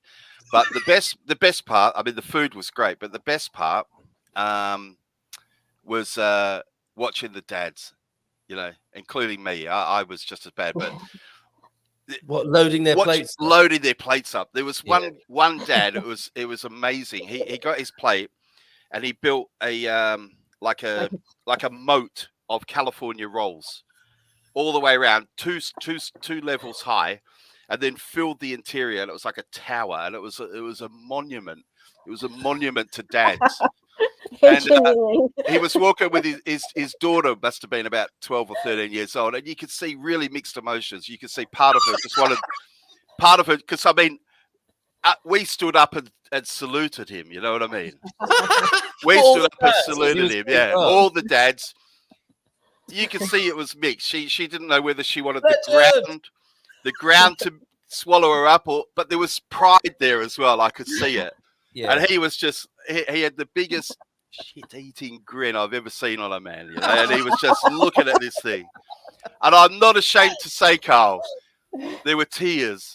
No, there were tears, really. There were tears. Tearing up now, just hearing that. Yeah. I can imagine the whole thing now. I mean, it was just beautiful. Yeah. And it was beautiful. Walking past, the dads are reaching out, and all those emotions, the mums and the daughters and the son, they're all a bit, like you say, the mixed emotions of it. Should I be embarrassed or should I be really proud of my father? It was just like every day had led to this point. Every day of my life. I am feeling it. So the Palacio do Gel, the view from if you step out of the food court onto the balcony, the view is incredible, isn't it, from there as well? It's a beautiful place. It's a beautiful place. And I imagine if you after the buffet, you might want to step out onto the terrace as a gentleman would after eating that much food to emit any excess indigestion. Well, one thing you won't be able to do soon is step out onto the terrace and have a cigarette. Have you heard about this? Oh, right. Okay. That's a major challenge to Portuguese culture, isn't it? I think so. Yeah. Come October, I believe. Yes. People who enjoy smoking cigarettes will no longer be able to do so on food terraces. Wow. So, probably. I've often enjoyed that. You mentioned Coimbra. I mean, if you want to have smoke with your food, you just go out onto the food terrace at Coimbra, don't you? Yeah. Smoking if your ham isn't smoked when you buy it, it is by the time you eat it on the terrace there. I'm guessing you're a non-smoker, Carl. No, I've got mixed feelings about it. Sometimes I don't mind a bit of passive smoking with my food, as I've got used to occasionally. I am a former smoker, so I do have Yeah, that I'm a former running in. smoker. Yeah, it's Yeah, been so a you long can time though. sometimes think, oh, the one I struggle with is when you walk into a cloud of smoke that someone's just exhaled, quite uncaringly. But I mean, if people are smoking, if they're sat drinking and smoking, that's what they're doing. If you walk into that and start having a problem with it, that's your fault as far as I'm concerned. But that's all changing, isn't it? How about Cátia? Are you a smoker? Do you No. smoke cigarettes? No. What's your feeling as a Portuguese person about that? About this Or new just law. as a person? Just as a person. About this new law. Yeah. No, it's.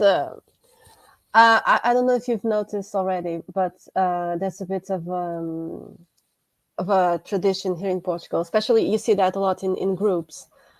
People going out for lunch or dinner, and then in between, say, the starters and the main dish, or after the main dish and before the certain coffee, they'll go outside for a smoke.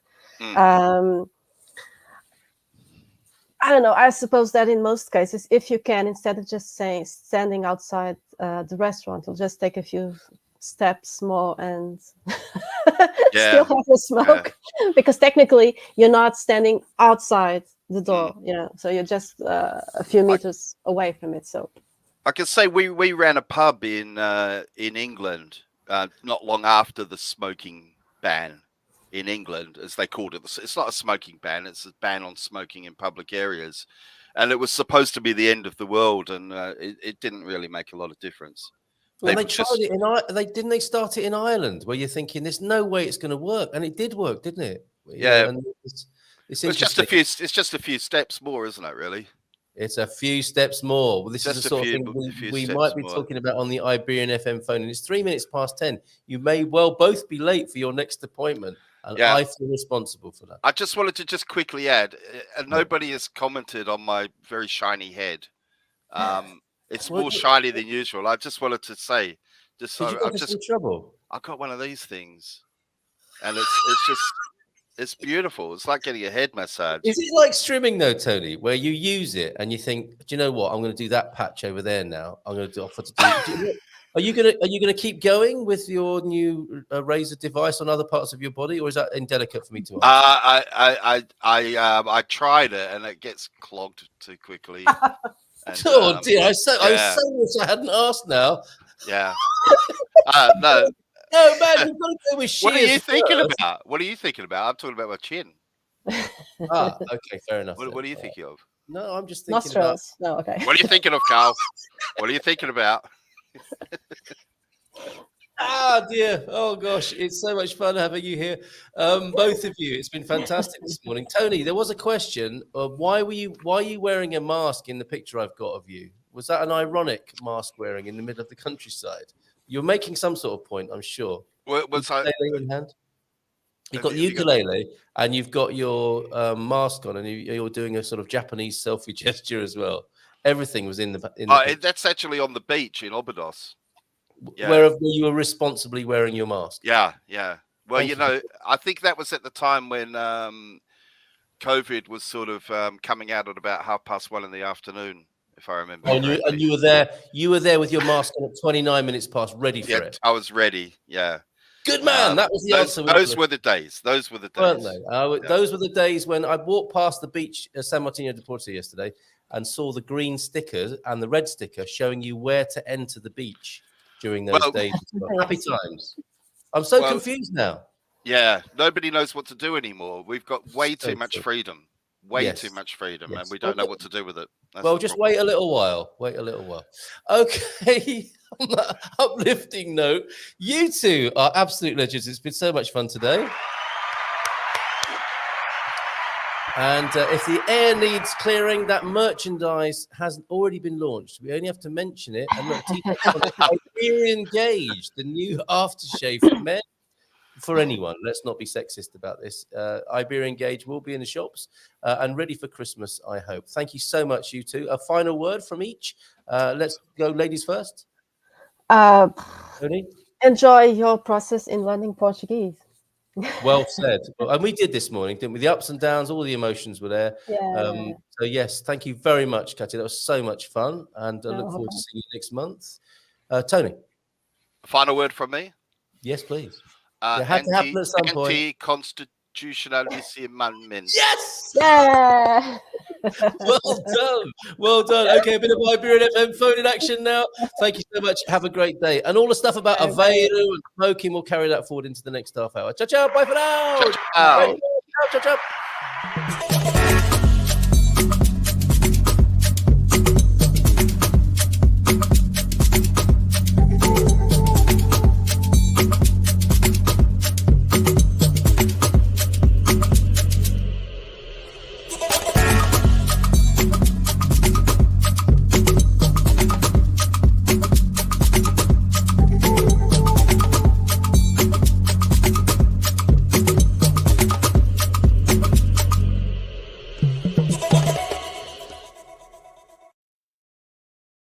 Marvelous, excellent stuff. This has turned into a Facebook chat. I wonder what is that complaining about smoking, which has made it a Facebook chat. A lot of YouTubers here. If that is bothering you, if anything is bothering anyone this morning, you can let off steam by calling 913-590-303. Put it in the chat, and I would like to really reunite you with the poise that is beyond and behind the noise that can possess our minds and public spaces, just like passive smoking. So if there's anything that's caught your eye that you want to talk about, let's have 30 minutes or so, or 23 now, of chat, letting off steam, such that you can. It's a bit like the equivalent of that warm and dirty water in a hose pipe, isn't it? Just open up the tap, let the warm and old stale water out, and then you've got beautiful, fresh, clear water coming out, cool water, like the cool water of your consciousness and well-being that we hope and endeavor to reunite with you, or reunite you with, on the Iberian FM phone in here. That our endeavor is not to stoke the flames of controversy, to be clickbaity and controversial, but really as a way of getting rid of all of that stuff. And first of all, acknowledging that it exists. You know, things do bother us, don't they? Let's face it. And we can get triggered by things. And I think if you're not disciplined, as many of us aren't, in like, where's my Zen? There it is. I'll just get into it. There sometimes can be a little bit of a process in between, can't there? Where's my Zen? I don't know. I haven't seen it for days because X, Y, and Z has been really getting on my nerves. You can let it go this morning in this slot. You're very welcome. I think it's quite an important public service to allow a little bit of steam letting, gear grinding and all that sort of stuff to go on. And I've got a bit of catching up to do. I've got a video to show to Darren, who some time ago, and we've also got Jakob Pedersen with us as well, who was referring to, this is a really nice moment as well, whilst people are gathering the energy or confidence to call in on 913-590-303. Let's just catch up with a few bits and pieces whilst anyone may contemplate doing that. I just need to make sure, of course, that the phone line is connected, which doesn't always happen. And that is something you might want to let off steam about. So, okay, so I think we're ready now. Yes, we're ready for the incoming. If you do want to make a call, we had Chris for the last couple of days. Excellent contributions. I think he's off enjoying himself in the Algarve at the moment. We'll talk about Disney Plus as well, why that might be, and going back as well to this. I was making the accusation that what sort of highly educated society has people hungry is not the hallmark of a highly educated society. That's a society where something has gone wrong. Is it not? Portuguese higher education, food aid to poverty. Interesting marker.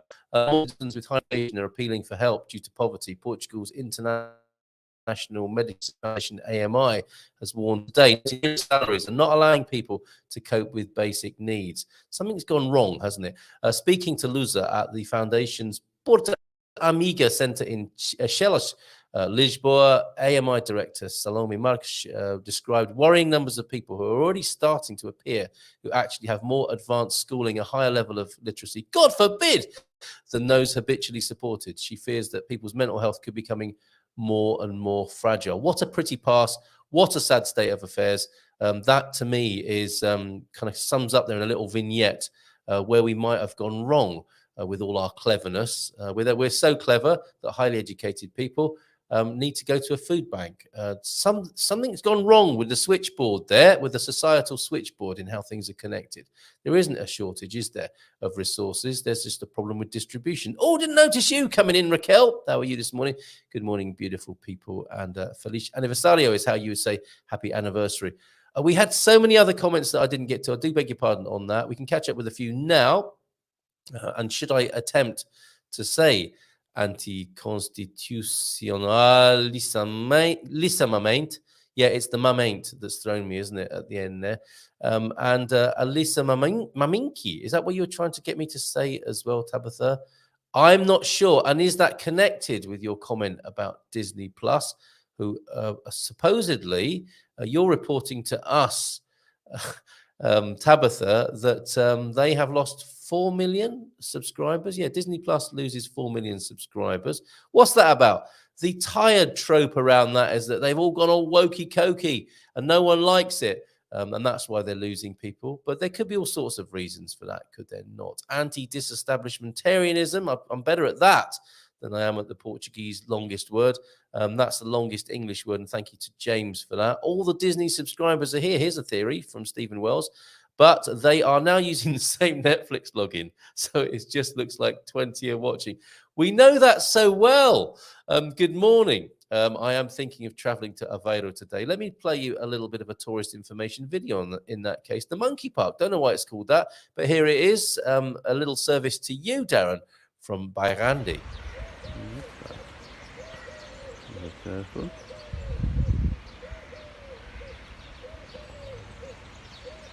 The fish. They're pretty big. Looking little ducklings. Yeah. There's a duck. Just going into the duck house.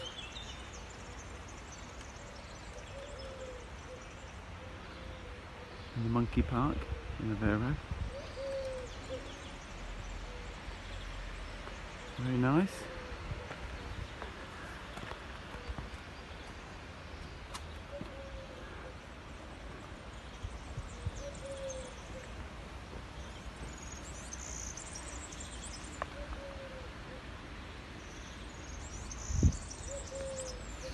Ciao bellas.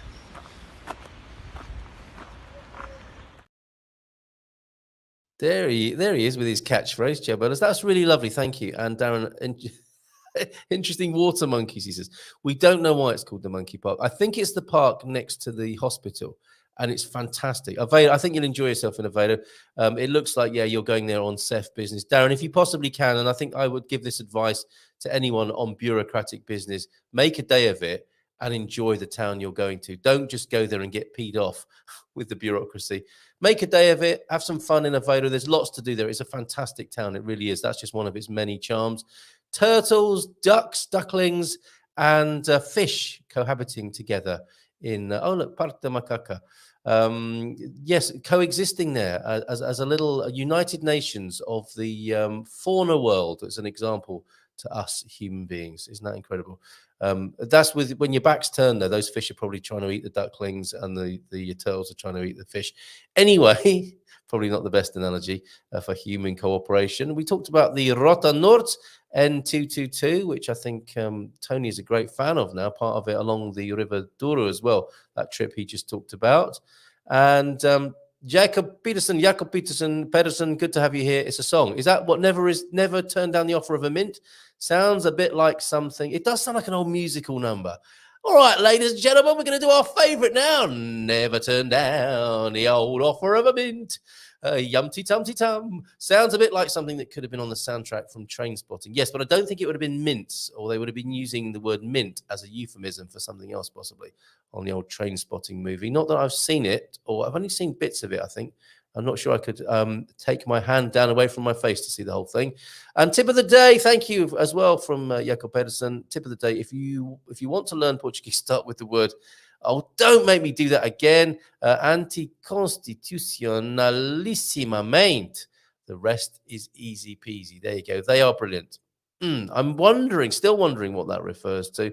And yes, mate, a salute, a cheer, and a round of applause for that dad piling his plate high, much to the consternation, I suspect, of the Chinese staff at the all-you-can-eat buffet. I guess they have to factor such dads into their business model. Yes, mate, I had the rabbit chanfana. This is what the Palacio de Gelado. I had, or Jello, sorry, not the Palace of Ice Cream, but the Palace of Ice. I had the rabbit chanfana, $8.50 with bread, olives, soup, a main, a cafe and concherino, and a great bottle of frisant, a bottle of sparkling wine as well. How good is that? I think that's frisant, vino rather than agua there. Forget about correct pronunciation. The story is being well told. It was, and we did interrupt him quite a few times, helping Tony to say the word viseo. But it didn't happen, and it was a great story. I love messing up my pronunciation, says Tabitha, and confusing officials and switching between Dutch and French and back into Portuguese. Can you send me an example of that, please, on WhatsApp? You know you can send audio messages, and I'd love to receive them. And if you want to rant in that way, do so. You can send a little audio message via WhatsApp on 913-590-303. That number should be on the screen. It is now. You can record a little message. If you don't want all the faff of ringing in and talking to me, just send a message. It can be a one-way communication. It can be an active, passive. Well, it's active aggression, isn't it? But you don't have to have a two-way on it. You can just say your piece and we can share it. I smoke more now than when I used to smoke. That is other people's. Okay, so not a fan then of the passive smoking, and glad to see that legislation coming in. I suspect there, Victoria in Portimao. Okay, fair enough. Yeah, that was an amen, I think, for no smoking, as James said, while eating. And y verdad to Darren, or trying to enjoy a gelato on a sunny day, surrounded by every outdoor table with smokers. Yeah, I do acknowledge it as a problem, and this is when it gets really infuriating. How about I was sat on a wall alone eating my watermelon when everyone comes and sits right next to me to smoke? It's a habit that I think is on the way out, isn't it? You wouldn't think so, I guess, if you look around Portugal and restaurants at the moment and other European towns and cities. But it is a weird thing to do, isn't it? Is to set plants on fire wrapped in paper and then inhale the smoke directly into your lungs from them. And the only way it can continue, I would have thought, is based on addiction. Although that said, when I smoked, I used to enjoy it. And I'm one of those lucky people that I could have a cigarette now if I really wanted to. The idea of it appalls me, the taste and all of that, and then not do it again. I think I'm very lucky in that way, and it's horrible when you're addicted to anything, of course. But I think it's overall, in the long span of human history, it will be one of those things we look at and laugh. I hope we do. Well, for two reasons. One, that will be around long enough to do so, and that we'll have put that funny habit behind us. Jabalish for Brandy. Got a power cut. My goodness. Just managed to type that in as everything went down. Does anybody know regarding the CP train app? Some journeys are marked as urban, but you cannot buy the ticket on the app. How do you take the journey? You buy on the train. There are conductors on the train there. If you can't buy a ticket on entering a station because the station no longer has a ticket office or it's closed, you get on the train and you pay the conductor on the train. Ticket price is very cheap. Yes, they'll be. If there is a ticket office, they don't like it. I've noticed and have experienced myself that you haven't bought the ticket at the ticket office. It's only really, as far as I understand it, when you can't buy a ticket before entering the train, that you can buy one from the conductor. But they've got all the kit there and they take cards as well. And as Mrs. M said, they're a handsome bunch, and they may well have their own CP personnel calendar one of these days, if Mrs. M has anything to do with it. It's a very smart uniform. They look great. I got my renewed residency card yesterday. I think you're going to get the horn for that. This hasn't happened for a little while, has it? I'm not talking about you personally. Fair. I haven't issued one of these, is what I meant to say there, T-Duck.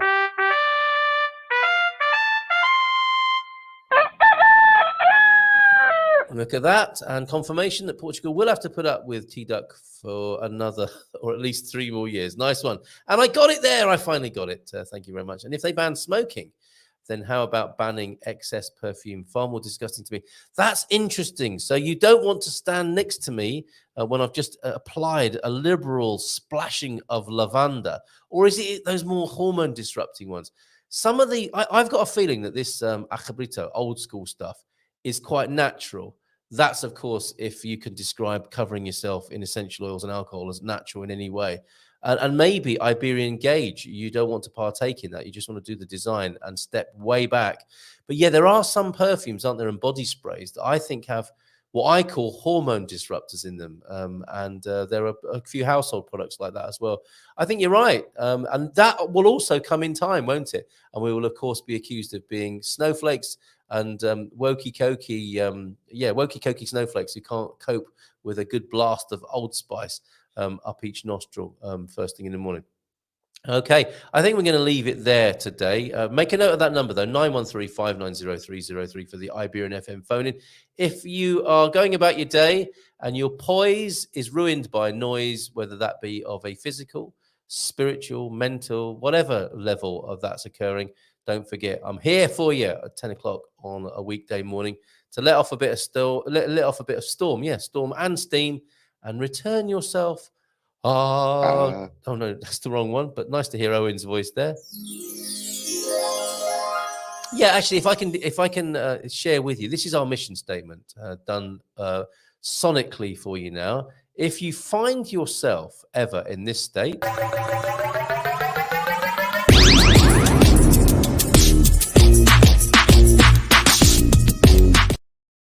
Yeah, if you find yourself in that state and you would like to be in this state,